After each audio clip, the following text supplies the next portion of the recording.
Midnight, Virginia, 1823.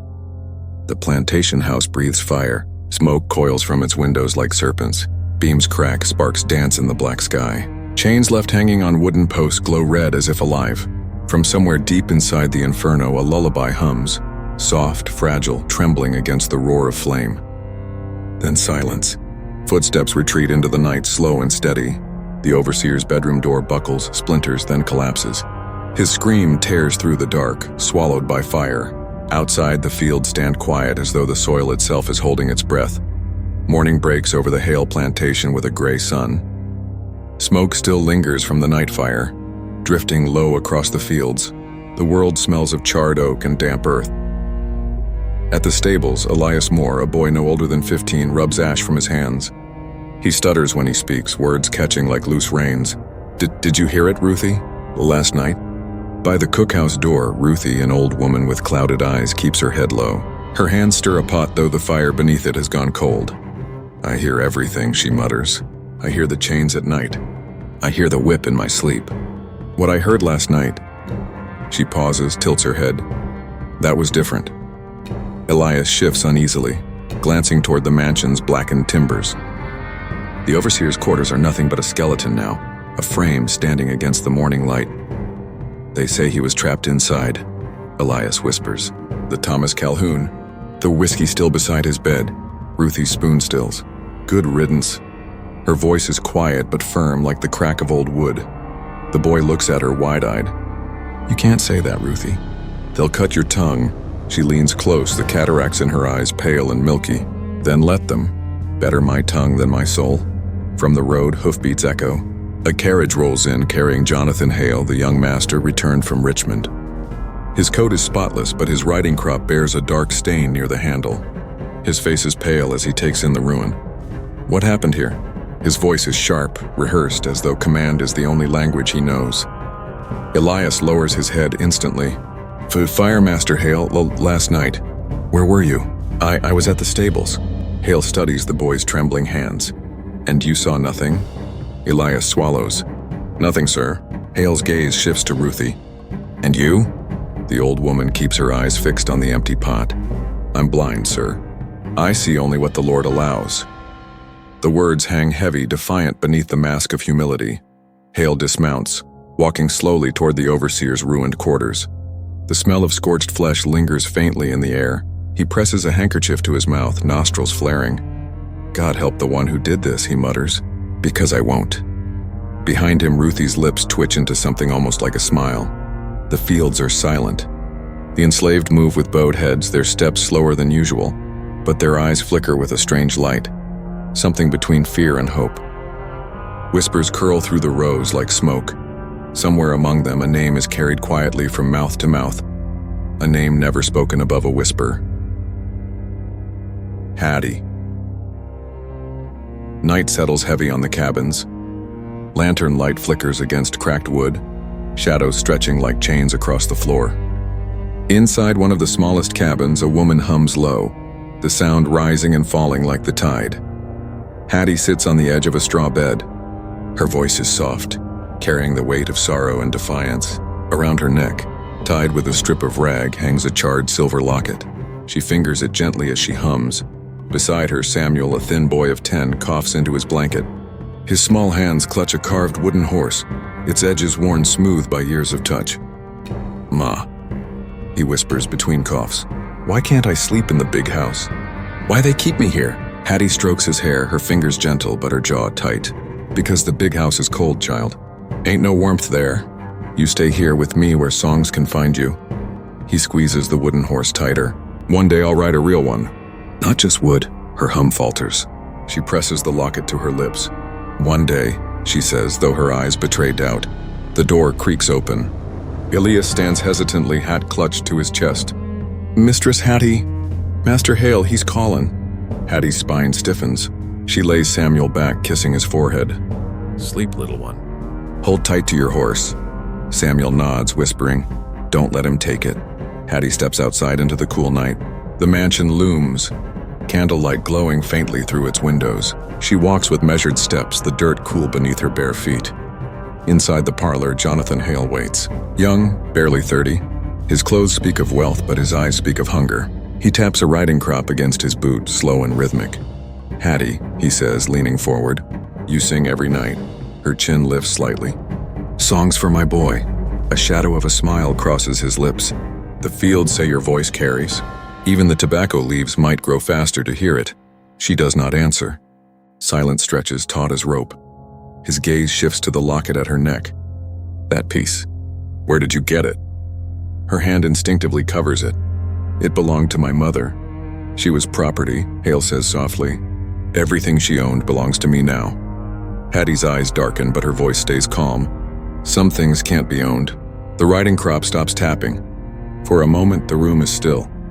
Then Hale chuckles, though the sound holds no warmth. "You speak bold," he says, "but boldness has its price." From the hallway, footsteps approach. Thomas Calhoun, the overseer, appears briefly in the doorway, bottle of whiskey in hand. His laughter is rough, cutting through the tension. "Best remind her, Master Hale, songs don't plow fields." Hale waves him away, irritation flashing. Calhoun stumbles off, leaving the bitter smell of liquor behind. Hale's eyes return to Hattie. "Go back to your boy. Sing him something sweet. Tomorrow will be long." Hattie bows her head, but her grip tightens on the locket until her knuckles pale. As she steps into the night, her voice carries once more, a lullaby soft as ash. Samuel stirs in his sleep, clutching the wooden horse, and Hale, alone in the parlor, taps the riding crop again, slower now, lost in thought. The air in the quarters is thick with the smell of damp straw and wood smoke. Night after night, the cabins whisper with tired voices, but Hattie's voice carries softer, steadier, a thread of song that ties one soul to another. At a wooden table, bent beneath a flickering candle, sits Miriam, her needle moving quick through scraps of cloth. Her fingers are nimble, calloused from work, but her eyes hold secrets. "You hum too loud, Hattie," Miriam says with a small smile, not looking up. "One day they'll come asking why your boy sleeps easy while the rest toss and turn." Hattie sits opposite, braiding a strip of rag. "Then I'll tell them it's God's hand." "You think they'd argue with that?" Miriam finally glances up. Her eyes glint with something more than jest. "You think God's hand is all you got? Here, look." From beneath her skirt, she pulls a folded scrap of paper. Its edges are worn, its ink faint, but letters crawl across it like black ants. Hattie's breath catches. "Where did you get that?" Miriam lowers her voice. "Old preacher from the north left it behind. I kept it, I've been teaching myself." Hattie stares at the letters, shaped strange and foreign. Miriam traces them with her finger. "This one here, L, and this, O love." Hattie whispers the word as though it might burn her tongue. "Love." A cough rattles from the next room, Samuel's thin frame shaking in his sleep. Hattie rises, pressing a cloth to his lips. Miriam watches, her smile fading into sorrow. "That boy needs more than songs," Miriam says. "He needs a world that won't crush him." Hattie whispers back, firm. "Then I'll build it stone by stone with fire if I must." Before Miriam can answer, the door bangs open. The smell of whiskey rolls in first. Thomas Calhoun stands crooked in the doorway, bottle swinging from his hand. His face is hard red, eyes hungry. "What's this then?" He slurs. "Lantern still burning? Whispering after dark?" Miriam tucks the paper beneath her skirt. Hattie steps forward, voice steady. "We're sewing, sir." "Nothing more." Calhoun sways, his gaze sliding from Hattie to Miriam. "Sewing? I got stitches for you." He laughs at his own cruelty, a sound that grates the air. Miriam straightens, needle still in hand. "We'll finish our work and rest." "Ain't no harm in that." Calhoun's eyes narrow. He steps closer, the bottle knocking against the table. "Harm? You think you get to decide what's harm?" His hand shoots out, gripping Miriam's wrist so tight her needle falls. Hattie moves, placing herself between them. "She said she'll rest." "Let her." Calhoun's grin widens, ugly and crooked. He leans close, his breath hot with liquor. "Careful, girl. You forget your place." From outside, footsteps echo. Hale's voice calls from the distance. "Calhoun." "Leave them be. Come drink in the hall." Calhoun sneers but releases Miriam's wrist, shoving her back. "Only 'cause Master says." He stumbles out, laughter trailing behind him. Miriam rubs her wrist, red marks blooming. "That man's the devil." Hattie retrieves the fallen needle, pressing it back into Miriam's hand. "Then the devil will burn." The two women exchange a long look. silent promise flickering between them. Days pass, but shadows linger. In the fields, Calhoun's whip cracks sharper, as though the fire inside him feeds on cruelty. He eyes Miriam with hunger, and Hattie with suspicion. One evening, as the sun bleeds into the horizon, Hale approaches Miriam while she mends torn shirts. He crouches beside her, speaking low. "You work neat," he says. "Your hands, they should not be wasted on rags." Miriam keeps her eyes on the cloth. A hand does what it must. His gaze lingers, softer than Calhoun's, but heavy with possession. "Do you ever sing, Miriam?" She shakes her head. "I leave songs to Hattie." He leans closer. "Perhaps I prefer silence." Silence can be obedient. Miriam stiffens, needle pausing. She glances toward Hattie, who watches from across the yard. Hattie's hand rests on her locket, eyes hard as iron. Later that night, Miriam whispers while they walk back to the quarters. "He looks at me like he owns me." Hattie answers quietly, "Because he believes he does." Miriam lowers her voice to a near hiss. "Then one day we'll show him.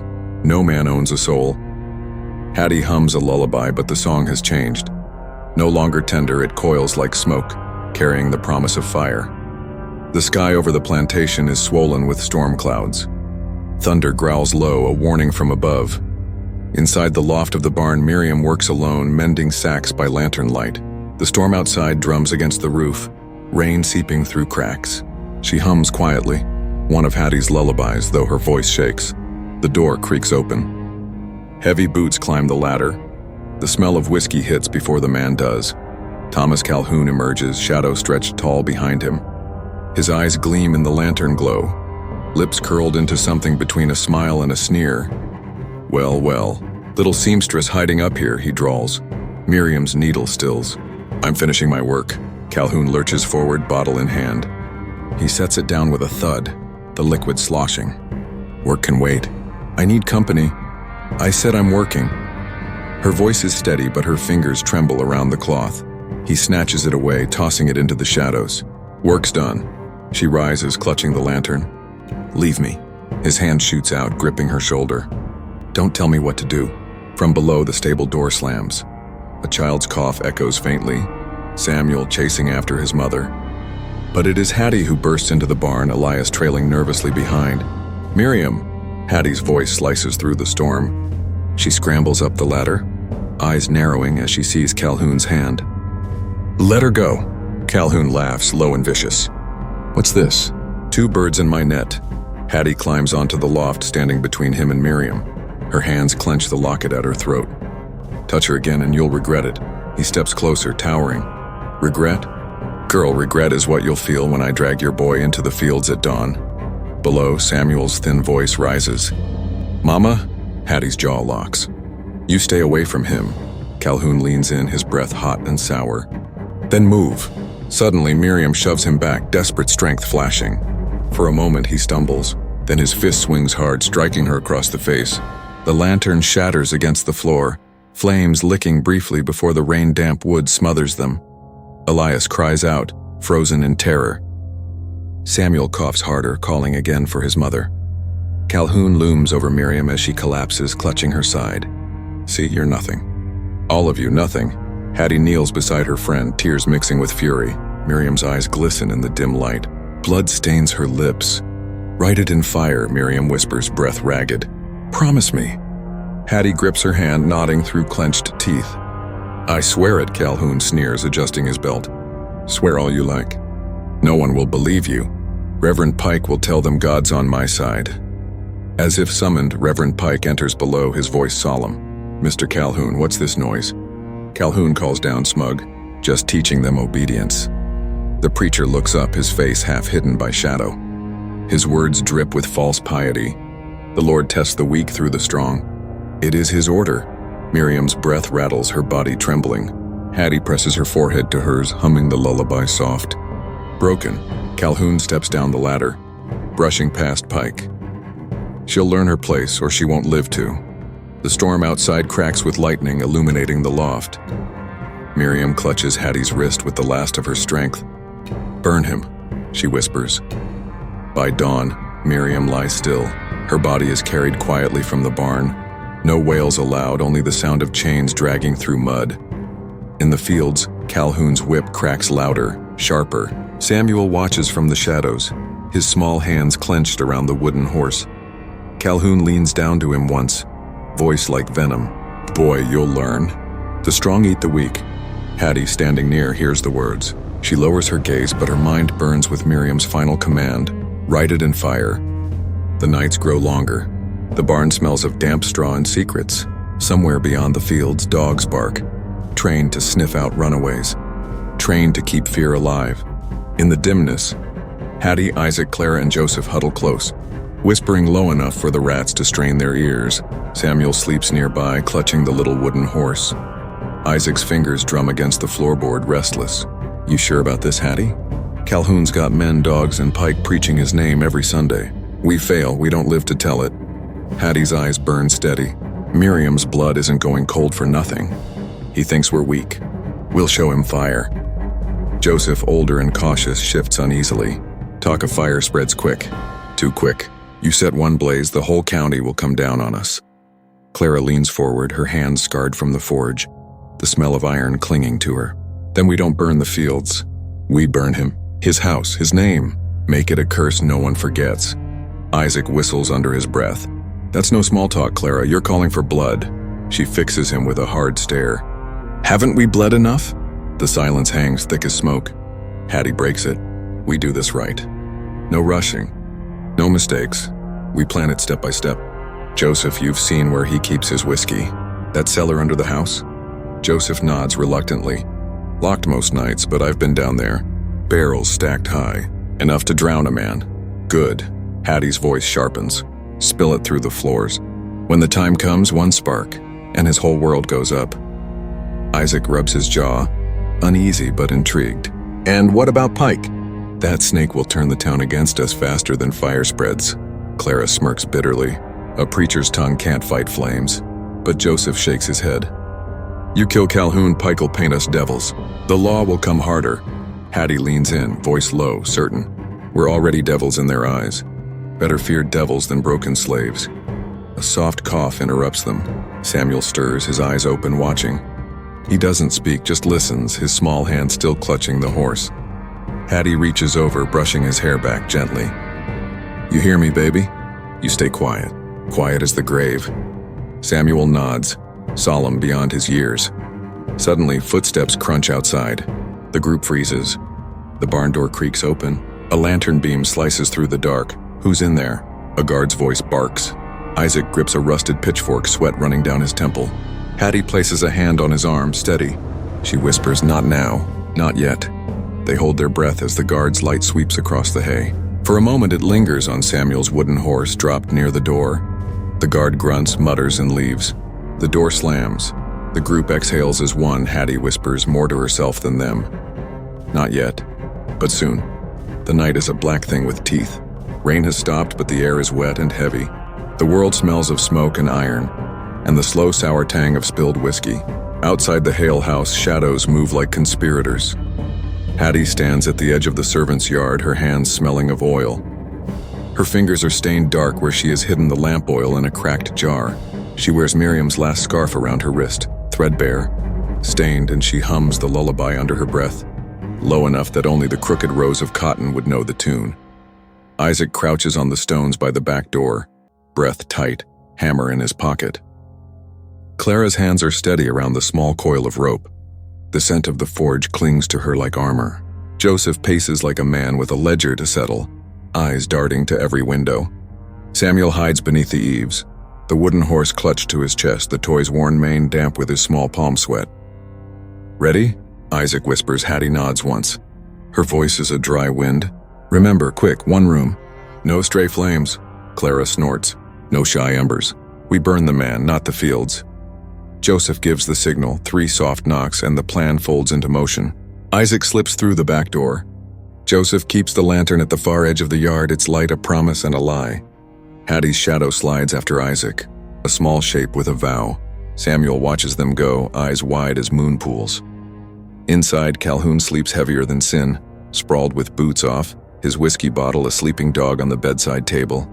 The fire in his hearth is a heartbeat, the kindling dull and ready. Isaac moves like a ghost. He finds the cellar hatch by touch, the wood warped with age. He thumbs the lock Joseph described and hears it sigh open. The cellar smells of barrels, yeast, and a richness that will drown a man. He tips the first barrel. Thin oil spills into seams in the floorboards, a slow dark river. He pours until the planks drink greedily, until the smell of rot and liquor climbs into his nose. He worships the quiet as if it were a god. Above, someone coughs, Hale's cough, smart and unfamiliar in its suddenness. Hattie freezes. For a second, the plan tilts. Then a chair scrapes. A footstep that is not Calhoun's. Hattie presses her back into the shadow, heart a drum. "Who's there?" Hale's voice calls, threaded with suspicion. "No one, master." Joseph answers from the yard, voice careful, 2 notes higher than fear. "Just a rat." Hale coughs again and the sound thins. The house exhales and settles into its sleep. Hattie moves on, crossing the parlor into the narrow corridor that leads to Calhoun's quarters. Her breath fogs in the cool air. She thinks of Miriam's hand in hers, the blood on the barn floor, the whisper, "Write it in fire." She slips inside the room while Calhoun breathes like a drunk whale. The bottle sits where he left it. The whip curls like a sleeping serpent at his side. Hattie kneels and sets the small oil lamp she's brought along, careful, reverent, beside the hearth where the spilled liquor has pooled beneath. Her hands are steady despite the animal thump in her ribs. From outside there is a stifled sound, a breaking twig, and for a second Hattie imagines every eye in the county open and looking at her. She remembers Samuel's cough, Miriam's final breath, Isaac's steady hands, Clara's iron gaze. She lights the wick. The flame is a small insult to the dark. It licks and leans, tasting the air. The oil drinks it. There is no scream at first, only the way a corner of the rug gives and a cigarette of flame takes it. And then another piece of wood catches, and then the curtains unfold like paper maps into heat. Calhoun wakes with the slow, convulsive horror of a man who has never felt the smell of his own end. He rises, stumbling, blanket tangling his legs. "What?" He blinks at Hattie, and for a moment recognition flashes. Shock, then fury. What have you done, you?" Hattie's voice is small and terrible. "Miriam said to write it in fire." She steps back as the curtains ignite, eyes reflecting flame like hot glass. "You taught us your lessons. You taught us sorrow."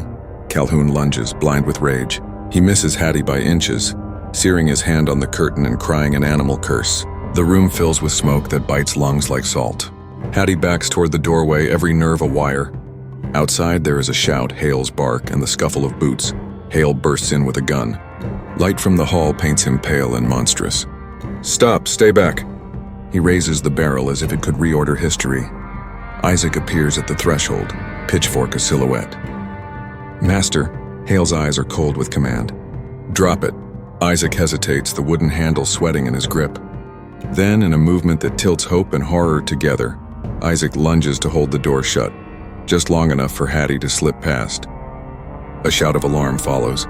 A pistol fires, hails a quick bark of sound, and Isaac staggers, blood blooming like dark flowers on his shoulder. "No!" Clara screams. She runs forward, hands clamping the wound, face streaked with rain and smoke. Joseph grabs Isaac, dragging him toward the hedgerow where the others wait while Hale curses, swearing and firing into the night where shapes collapse into the dark. Samuel, hiding, watches through slats as his mother is shoved to the ground near the garden wall. Calhoun, half crazed, tries to grab at the skirts of the fleeing women. He trips on his own boots and claws at the dirt, smoke around his face like a crown. Someone, Hattie cannot tell if it is Clara or Joseph, throws a lantern into the pile of spilled whiskey and wood. The ember blazes greedy. Calhoun screams then, a buckle of sound that is part terror, part recognition. His face goes red, then blackened, then gone into the white-hot brightness that roars and folds and takes the room whole. The bedposts crack with a sound like bones. The house takes a breath as if to inhale the screaming, and then it exhales flames. Hale fires again, but the world is now heat and thunder. He staggers backward, pulling his coat around him like armor that will not hold. The smoke eats voices. Commands become wet echoes. The once orderly room is unmade into chaos. Glass popping, timber hissing, shadows that used to be people disintegrating into light. Outside, the enslaved scatter, some run, some freeze. Joseph cradles Isaac, who coughs blood and swears. Clara catches Hattie and holds her steady, both of them slick with tears. Samuel, with the wooden horse clutched tight, stumbles forward as if pulled by the flame itself, and then is dragged back by Elias's hand before he can cross. Hattie stands on the edge of the yard with Clara and Joseph and watches the house burn. Her lullaby comes out ragged, a thread in a roar. She does not look at Isaac. She does not look at Hale. She keeps her eyes on the ember of the bed where Calhoun had slept, on the memory of Miriam. And she does not blink. The fire takes the room in a long, slow exhale. It is not pretty. It is not holy. It is precise and terrible, like a judge with a ledger. When the flames finally waver, the house is a skeleton. Screams become thin. Silence returns heavy as a verdict. Men from neighboring farms gather under torches, faces lit awful and anxious. Hale stands like a shape carved from smoke and promises. He looks at the crowd of enslaved hands and his eyes harden, colder than iron. Hattie turns away. Someone touches her shoulder, Clara, breathless. Joseph pulls Samuel into his arms, but before Hattie can move, there is a sound. A child's cough in the dark, a single, small sound that cleaves the night. Hattie hums the lullaby once more, low and steady, and walks into the trees where the others melt into shadow. Behind her, the house groans, settling into ruin, and the field holds its breath as though the soil itself had been judged. Outside, beneath the hush, a single line of command breaks the air, Hale's voice, a blade now. Find them! Everyone. The law will take them. The embers still smoked at dawn. Black ribs of timber jutted against the sky like broken teeth.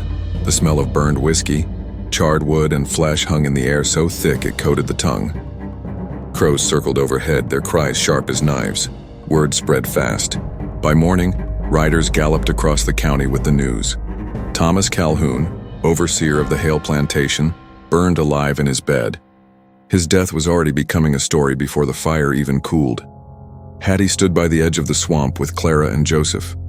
Isaac lay pale, his wound bound with scraps of cloth. His breath rattled like dry leaves. Samuel sat quietly, holding the wooden horse against Isaac's arm as if it might mend him. Isaac tried to smile. Don't look at me like that. Ain't dead yet, Joseph frowned. You lost more blood than a man should. Isaac chuckled weakly. Blood's cheap. Freedom's the price. Hattie knelt, her hand brushing his forehead. Hold on for me, Isaac. You've held too much already. Isaac's gaze flickered toward the smoke still rising in the distance. Worth it, though. Worth it to see him scream. Clara swallowed hard, tears cutting through soot on her face. Don't talk like you're already gone. Isaac grinned, teeth red. Clara, I'll haunt you with jokes. Don't worry. He coughed, spat blood. But don't let them take Samuel. Promise me that. Hattie tightened her grip on his hand. I promise. Isaac closed his eyes. The promise hung heavy, heavier than fire. In town, Hale stood in the courthouse with Reverend Pike and 3 neighboring landowners. The crowd outside pressed against the windows, murmuring, whispering the word uprising like it was a disease. Hale's face was drawn, but his voice hard as iron. This was no accident.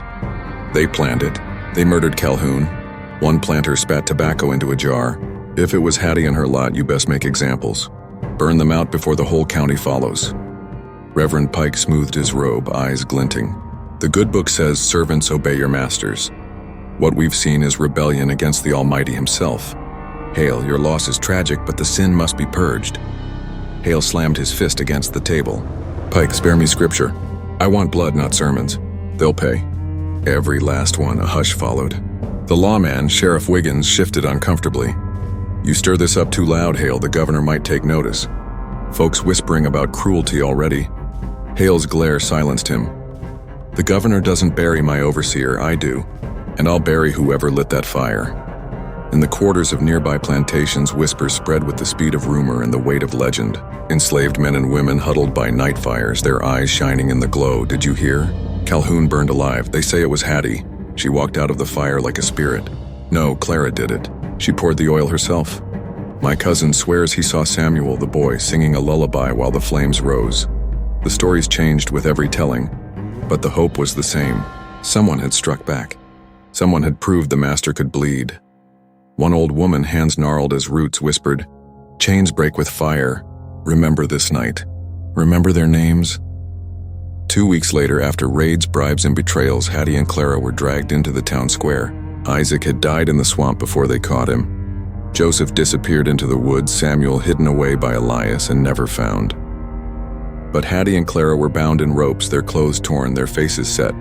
The courthouse stank of sweat and tobacco. Reverend Pike stood tall at the front, Bible open. Hale sat nearby, his eyes two pits of coal. The judge cleared his throat. "You stand accused of murder by fire, insurrection, and conspiracy. How do you plead?" Clara spat on the floor. "I plead that Calhoun got what he deserved." Gasps rippled through the room. The judge's face purpled. "Silence that woman."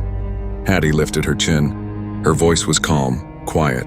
"We plead guilty, but not to sin.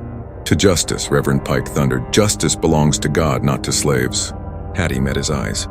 "Then let God judge us." He saw Miriam bleed. He saw Calhoun's whip. If he wanted Calhoun spared, he should have put out the fire. The crowd murmured, divided, fear and awe twisting together. Hale's hand clenched into a fist. "Sentence them." The judge did not hesitate. Death by hanging. 2 weeks later, after raids, bribes, and betrayals, Hattie and Clara were dragged into the town square. Isaac had died in the swamp before they caught him. Joseph disappeared into the woods, Samuel hidden away by Elias and never found. But Hattie and Clara were bound in ropes, their clothes torn, their faces set. The courthouse stank of sweat and tobacco. Reverend Pike stood tall at the front, Bible open. Hale sat nearby, his eyes two pits of coal. The judge cleared his throat. "You stand accused of murder by fire, insurrection, and conspiracy. How do you plead?" Clara spat on the floor. "I plead that Calhoun got what he deserved." Gasps rippled through the room. The judge's face purpled. "Silence that woman." Hattie lifted her chin. Her voice was calm, quiet. "We plead guilty, but not to sin. To justice," Reverend Pike thundered. "Justice belongs to God, not to slaves." Hattie met his eyes. "Then let God judge us." He saw Miriam bleed. He saw Calhoun's whip. If he wanted Calhoun spared, he should have put out the fire. The crowd murmured, divided, fear and awe twisting together. Hale's hand clenched into a fist. "Sentence them." The judge did not hesitate. Death by hanging. The gallows creaked in the morning wind. A crowd gathered, some jeering, some silent. Chains clinked as Hattie and Clara were led up the steps. Their hands were bound, but their backs straight. Samuel, hidden among the crowd by Elias, clutched his wooden horse. His eyes filled with tears, but he made no sound. Elias whispered, "Don't look, boy. Don't look." But Samuel did. The rope itched against Hattie's neck. She looked at Clara, who smirked through her fear. "At least we go together," Clara whispered. Hattie nodded. "And we go standing." The hangman pulled the lever. For a moment silence ruled. Then the crowd's gasp broke like a wave. Hattie's lullaby, her last hum, hung in the air even after her body stilled. Samuel heard it, swore he did. It would haunt him for the rest of his life. That night, people whispered again. Some said the fire at Hale's place had been so fierce because the devil himself walked with Hattie. Others swore angels guided her hand, turning her flame into holy wrath. Children played games, daring each other to say her name at midnight. Mothers told their sons, "Remember Hattie? Chains can burn." Even among the oppressors, the story grew. "Don't cross them," some muttered. "They'll burn you in your sleep." The fire had ended Calhoun, but it had also ignited something larger. Memory, myth, fear, and hope tangled together. The law could hang bodies, but it could not silence whispers. Years passed, but the story of Hattie never cooled. Like smoke, it slipped beneath doors, clung to walls, and settled into lungs.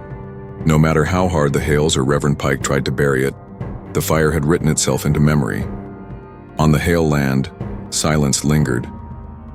The overseer's house was rebuilt, but none ever slept soundly in it. Some swore they smelled whiskey and smoke on rainy nights. Others claimed to hear a lullaby drifting through the rafters when the wind cut sharp. Servants crossed themselves. Masters drank harder. Samuel's name was never spoken aloud. Yet in every whispered story, the boy appeared, watching, silent, holding his wooden horse. In cabins across Virginia, stories were told by firelight. One old man leaned forward, voice low. "They say she stood in the flames and did not burn." Another shook his head. "No, she called fire down from heaven, same as Moses called water." A child asked, "What about the boy? What happened to Samuel?" The elders looked at each other, then smiled with secrecy. He ran north, grew into a man free and strong, and every time he coughed, he remembered his mama's song. Truth or not, the story fed strength. Mothers told it to daughters. Men told it to each other when the whip's scars itched too deep. It became more than revenge, it became prophecy. But the legend reached the masters too. Plantation owners wrote letters warning each other. "Watch the women," one said. "The quiet ones. They sing while they work. They burn while you sleep." New laws spread. Stricter patrols, harsher punishments, tighter chains. Fear governed more than the whip ever did. Hattie's fire burned long after her body swung. Reverend Pike thundered sermons for years afterward, always warning of the Jezebel spirit, the handmaid of fire. Yet the more he preached, the more uneasy the white congregation grew. Each flickering candle in church reminded them of the house that once turned to ash. Up north, abolitionist papers caught the tale. The names blurred, but the fire remained. Pamphlets spoke of a mother who avenged her daughter. Artists sketched crude woodcuts of a woman standing with a torch against the darkness.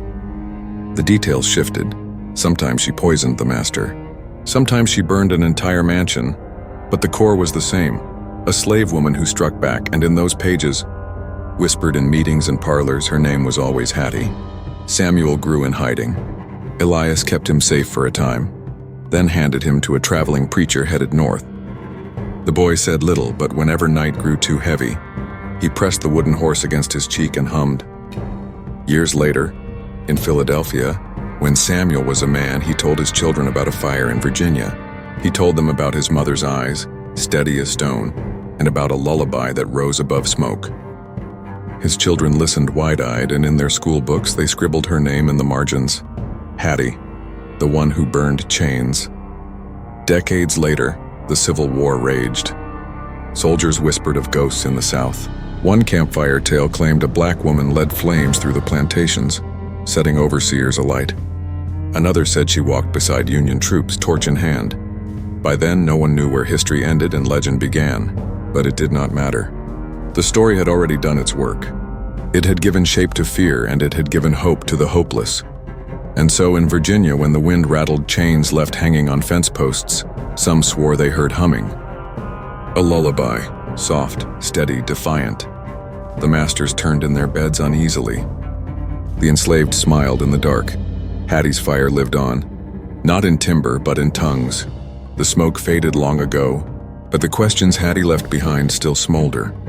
What does justice look like when the law itself is built on chains?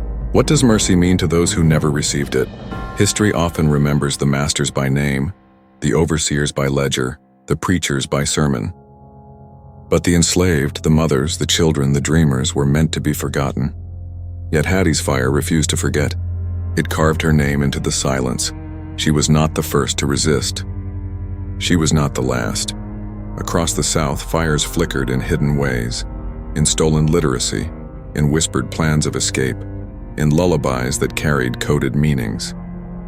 But Hattie's act was different. It was not escape. It was not survival. It was retribution. Some call it sin. Others call it salvation. Perhaps it was both.